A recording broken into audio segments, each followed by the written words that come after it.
ഒരു വാരി എൻ്റെ വണ്ടിക്കുള്ളിൽ വെച്ചു. അത് കഴിഞ്ഞ് ഞാൻ എപ്പോൾ വണ്ടി ഓടിച്ചാലും കൊന്ത ചൊല്ലി വണ്ടി ഓടിക്കുക. അത് അബുദാബിയിലാണെങ്കിലും അതെ, എവിടെയാണെങ്കിലും അതെ. അപ്പോൾ ഞാൻ കൊന്ത ചൊല്ലി പോന്ന് കുറച്ച് നേരം കഴിഞ്ഞപ്പോൾ ഈ മാതാവ് എൻ്റെ മുമ്പിൽ വന്നിരിക്കുന്നു. ഞാൻ സാധാരണ എന്തെങ്കിലും ജോലി വീട്ടിൽ ചെയ്യുമ്പോൾ, ഡ്യൂട്ടി കഴിഞ്ഞ് എന്തെങ്കിലും ചെയ്യുമ്പോൾ യൂട്യൂബിൽ ധ്യാനങ്ങൾ കേൾക്കും, ജോസഫ് അച്ഛൻ്റെ അല്ലെങ്കിൽ ഡാനിയൽ ഫാദറിൻ്റെ ഒക്കെ. അപ്പോൾ എനിക്ക് മാതാവിനെ കാണത്തില്ല, കാരണം ഞാൻ എവിടെയെങ്കിലും ഫോൺ വെച്ചിട്ടാണ് ഞാൻ ജോലി ചെയ്യുന്നത്. അപ്പോൾ എനിക്ക് കേൾക്കാം. അപ്പോൾ ഞാൻ ഈ മാതാവ് വന്നപ്പോൾ എനിക്ക് തോന്നി, അയ്യോ എന്താ ഇങ്ങനെ തോന്നുന്നതെന്ന്. ശരിക്കും എൻ്റെ മുമ്പിൽ ഞാൻ വണ്ടി ഓടിച്ച് പോവുകയാണ്. അപ്പോൾ എനിക്ക് തോന്നി എൻ്റെ തോന്നലായിരിക്കും. എന്നിട്ട് ഞാൻ കൊന്ത ചൊല്ലി പിന്നെ ഡ്രൈവ് ചെയ്ത് പോരും. 35 കിലോമീറ്റേഴ്സ് ഉണ്ട് ഞാൻ എൻ്റെ ഫ്ലാറ്റിലോട്ട് പോകാനായിട്ട്. ഞാൻ അവിടെ പോകുന്ന വഴിക്ക് രണ്ടാമത് വീണ്ടും ഇതേ മാതാവ് എൻ്റെ മുമ്പിൽ ഡ്രൈവ് ചെയ്യുമ്പോൾ വന്നു. അപ്പോൾ എനിക്ക് തോന്നി, ഞാൻ ഉറക്കം വരുന്നുണ്ടോ, ഞാൻ എന്തായാലും കുറച്ച് ഡ്രൈവ് ചെയ്തപ്പോൾ കോക്കനട്ട് വിൽക്കുന്ന ഒരു ഇത് കണ്ടു. അവിടെ നിർത്തി ഞാൻ കോക്കനട്ട് മേടിച്ച് കുടിച്ച് വീണ്ടും ഞാൻ കൊന്ത ചൊല്ലി പോകുമ്പോൾ മാതാവ് വീണ്ടും മുമ്പിൽ വന്നു. അപ്പോൾ ഞാൻ ഭയങ്കര എനിക്ക് അതിശയായി. ഞാൻ എന്നിട്ട് പിന്നെ വീട്ടിൽ ചെന്ന് കിടന്നുറങ്ങി. ഒരു മണിക്കൂർ കഴിഞ്ഞപ്പോൾ എൻ്റെ സിസ്റ്ററിൻ്റെ മോള് വന്ന് ബെല്ലടിച്ച് വിളിച്ചപ്പോൾ സംസാരിച്ചെത്തിയത് കൃപാസന മാതാവിൽ. അപ്പോൾ എനിക്ക് വീണ്ടും അവിടെ ഒരു അതിശയായി. അത് കഴിഞ്ഞ് ഞാൻ അന്ന് ഡോക്ടറില്ല, ഞാൻ തന്നെയേ ഉള്ളൂ. അത് കഴിഞ്ഞ് ഞാൻ എൻ്റെ ഒരു കസിനെ വിളിച്ചപ്പം അവർ പറഞ്ഞു, ഞാനിങ്ങനെ മാതാവിൻ്റെ കാര്യം പറഞ്ഞു അവർ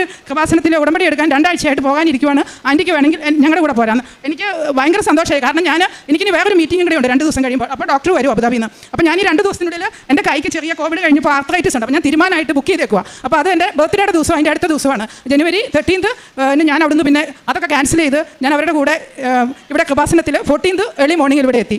അത് ജനുവരി 14-ാം തീയതി ഞാൻ ഓടി വന്ന് ഇവിടെ മാസം നടക്കുമായിരുന്നു. അപ്പോൾ വന്ന് ഞാൻ നോക്കുമ്പോൾ ഇതേ മാതാവ് ഞാൻ ആദ്യമായിട്ട് കാണുവാണ്. ഇതേ മാതാവ് എനിക്ക് വണ്ടിയിൽ വന്നത്. എനിക്ക് ഭയങ്കര അത്ഭുതമായിപ്പോയി. ഞാൻ പിന്നെ ഉടമ്പടി എടുത്ത് അന്ന് രാത്രിക്ക് ഞാൻ വീട്ടിലെത്തുമ്പോൾ 1 മണിയായപ്പോൾ ഞാൻ വണ്ടിയിലിരിക്കുമ്പോൾ ഞാൻ ഫോൺ എടുക്കത്തില്ല, കാരണം എനിക്ക് വെട്ടേക വരും. അപ്പോൾ ഞാൻ എന്ത് ചെയ്തു, ഞാൻ വീട്ടിൽ ചെന്നപ്പോൾ പോരുന്നതിന് മുമ്പാട് ഞാനിങ്ങനെ എൻ്റെ ഹസ്ബൻഡിനെ വിളിച്ച് പറഞ്ഞു, ഞാൻ നാളെ കൃപാസനത്തിൽ പോകുന്നു. അപ്പോൾ എൻ്റെ ഹസ്ബൻഡ് ചോദിച്ചു, എന്താ പെട്ടെന്ന് ഒരു കൃപാസനം മാതാവ് തിരുമിക്കാനൊക്കെ പോയ ആൾ കൃപാസനത്തിലോട്ട് പോകണമെന്ന് ചോദിച്ചു. അപ്പോൾ ഞാൻ പറഞ്ഞു, അങ്ങനെ ഒരു അനുഭവം ഉണ്ടായി. അപ്പോൾ എന്നോട് പറഞ്ഞു, അങ്ങനെ ഉണ്ടെങ്കിൽ എൻ്റെ കുറച്ച് കാര്യങ്ങളുണ്ട്, നീ പറയണമെന്ന് പറഞ്ഞു. അപ്പോൾ അത് ഡോക്ടർ പറയും.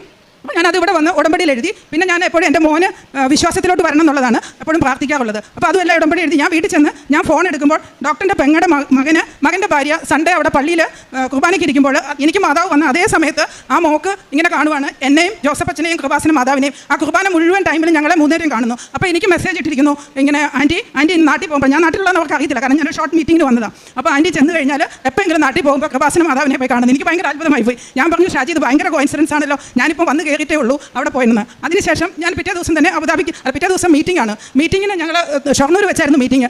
അന്നും അവിടെ ചെന്ന പിറ്റേ ദിവസം മുതൽ മാതാവ് ഡോക്ടർ പറഞ്ഞ കാര്യത്തിൽ ഇടപെടാൻ തുടങ്ങി. അത് ഡോക്ടർ പറയും സമയ ചുരുക്കം കൊണ്ട്. അത് കഴിഞ്ഞ് ഞാൻ 20th തിരിച്ച് അബുദാബി പോയി. ഞാൻ എൻ്റെ മെഡിക്കൽ സെൻ്ററിൽ നിന്ന് വീട്ടിലോട്ട് ഡ്രൈവ് ചെയ്ത് പോവുകയാണ്. അത് ഇപ്പോൾ പറയുന്നത് സ്വപ്നത്തിൽ കണ്ടതാണ്. അപ്പോൾ സ്വപ്നത്തിൽ കണ്ടപ്പോൾ മാതാവ് ഞാൻ ഡ്രൈവ് ചെയ്യുമ്പോൾ മുമ്പിൽ ഒരാളിരിക്കുന്നു, പുറയിൽ ഒരാളിരിക്കുന്നു. അപ്പോൾ കുറച്ച് കഴിഞ്ഞപ്പോൾ പുറയിലിരിക്കുന്ന ആൾ പറഞ്ഞു, എനിക്ക് ഇറങ്ങണമെന്ന്. ഞാനപ്പം വേഗം വണ്ടി നിർത്തി. ഞാനിത് ആരാ ഇറങ്ങി ഞാൻ തിരിഞ്ഞ് നോക്കുമ്പോൾ ടർക്കോയിസ് ബ്ലൂവിൽ ബ്രൈറ്റനിങ് ആയിട്ടുള്ള മദർ മേരി. ഞാൻ ഉടനെ പറഞ്ഞു, അയ്യോ ഇത് മാതാവായിരുന്നോ എന്ന് പറഞ്ഞു. ഞാൻ അത് അത്ഭുതത്തോടെ ഇരുന്നു. അത് കഴിഞ്ഞ് എനിക്ക് ഭയങ്കര സന്തോഷം. ഞാൻ പിന്നെ ഉറങ്ങി എണീറ്റു. പിന്നെ എൻ്റെ സംശയം, അപ്പോൾ മാതാവ്